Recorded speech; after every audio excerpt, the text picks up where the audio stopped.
süzülür bu yollardan, Hakka çekir bizi izler.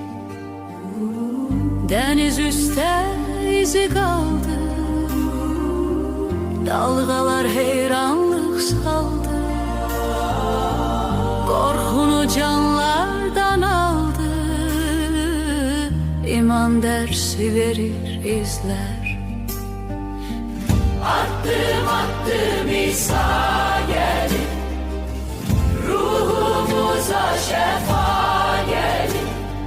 O izlerin arkasınca beşeriyet hilasa gelir. Acılara teref yürüdü,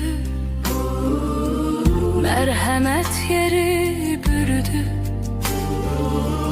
Şerin buzunu eritti, eşk tohumu sepir izler. Adım adım İsa